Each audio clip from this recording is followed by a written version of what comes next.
વિઠ્ઠલ પ્રભુ પરમ તેજે તું લઈ જા. અને સત્યનો એક ફાયદો તમને, જો પવિત્રતા હશે તો આનંદ થશે.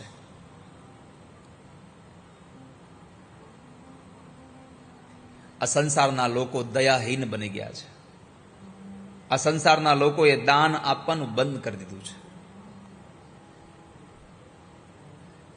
માણસ સંગ્રહમાં જેટલો સુખી નથી એટલો માણસ ત્યાગમાં સુખી છે.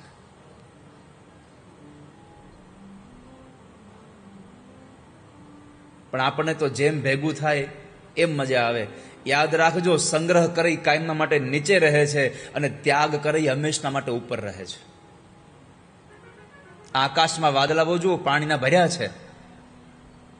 એ પાણીનો ત્યાગ કરે છે એટલે ઉપર છે. આ સમુદ્ર પાણીને સંઘરી રાખે છે એટલે ધરતી ઉપર છે.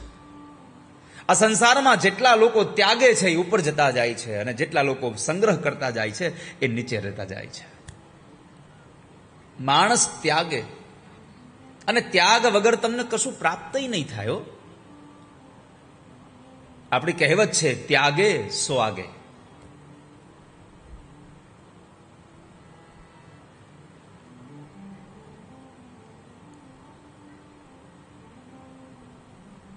તો માણસ ત્યાગ કરતો થઈ જાય. એક ગુરુદેવના બે શિષ્યો હતા. એક સંગ્રહને માને અને એક ત્યાગને માને.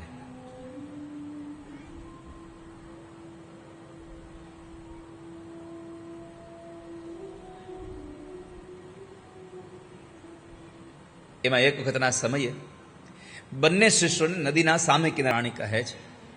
શૌનકો અને નારદનો સંવાદ થયો. નારદે કહ્યું, તમે જ મને કથા સંભળાવો. શૌનકો કહે છે, કથા સંભળાવે, પણ કથા ક્યાં કરીશું?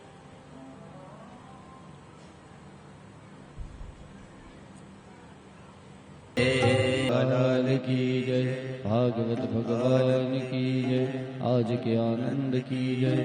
ओम नमः पार्वती पतये, हर हर महादेव हर.